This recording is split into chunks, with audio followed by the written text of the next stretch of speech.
Good afternoon po. Baka wala rin payong. Okay lang po ako. May expected delivery po sila tayo. So, ito po delivery sa natin. Yung asawa. Okay po. Tignan natin tayo kung ano po ba itong delivery. Okay na po. So, dito ka tayo.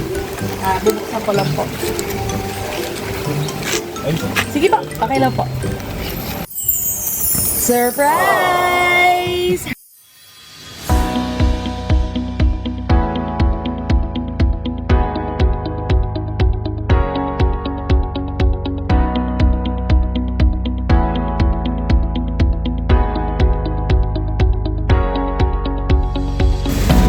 Kabayan, my name is Cathy and your Send Love to Pinas. Andito po muli ang Send Love to Pinas team sa General Trias, Cavite para po yung ng ating dalang surprise mula po sa ating sender from Dubai na si Ma'am Lee at para po sa kanyang father na si Sir Guy. Ito po ay para ngayong Father's Day. Ito po ang ating mga dala ngayon. Meron po tayong bigas, bouquet of roses, with cash po na 2,000 pesos.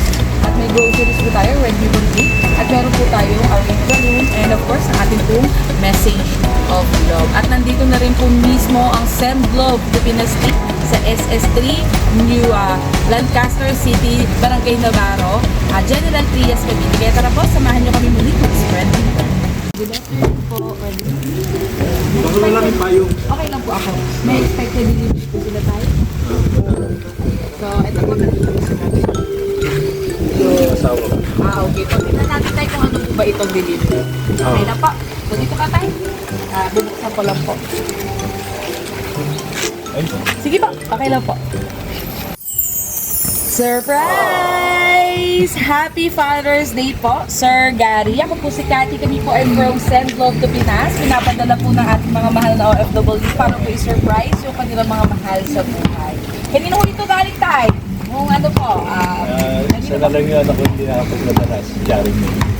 Galing po kay Ma'am May from Dubai. Tama po, no? So, nandito po kami, sir, para po yung bottom love and surprise po ni Ma'am May para po sa inyo. Ayan, meron po tayong orange balloon.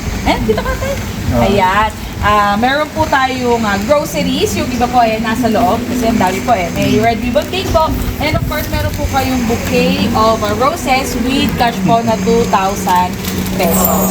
And may message of love po na babasahin ko po sa inyo. Happy Father's Day, Da.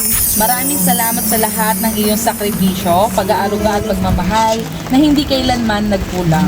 Isa ka sa pinakamalaking biyayang ipinagkaloob ng Diyos sa aming buhay. Hindi matatawaran lahat ng iyong ginagawa para sa amin. At habang buhay kaming magpapasalamat sa pagkakaroon ng isang mapagmahal at responsableng ama tulad mo. Hiling namin na palagi mong alagaan ang iyong kalusugan at kung maaari, mawasan o tuluyan ng iwasan ang pag-inom ng alak. Lagi kang mag-iingat, mahal ka namin lahat. So, ayun po yun. Sige, ito po, message po kayo para po kay Ma'am May, para po sa kanyang ating video. Unang-una, salamat Jeremy sa pag-aapalan. Hindi ko inaasahan na ganito. Akala ko, ano lang. Pero, pinapanalangin ko parati kayo mag-iingat ng Jason dyan. Ganun na rin si Clarissa at si Ronald. Ingat kayo parati dyan. Maraming salamat po. Diba kami po ba si tatay? Oo, Ayan, so pakita natin, lapit tayo. Happy Father's Day, Daddy. Ayan. Happy Father's Day po. Sana po napasaya po kayo ng ni Ma'am May sa kanya pong handog na sorpresa para po. Happy ba si tatay? Ayan ba? Before po mag-end ang ating video, wala na po kami sasabihin pa tayo. Ayan. Sa kanila. Ayan po. At sa ating po sender, Ma'am May from Dubai, thank you po for trusting and choosing Send Love to Pinas. Tatay, ako po muli si Cathy, ang inyong pong love ambassador. Wala naman pong babayaran. Kaway ka na lang, tatay. Kung kayo pa kumaway, may hawak si tatay. Thank you po and God bless po. When your little heart's just trying to find its way, and I know the world is all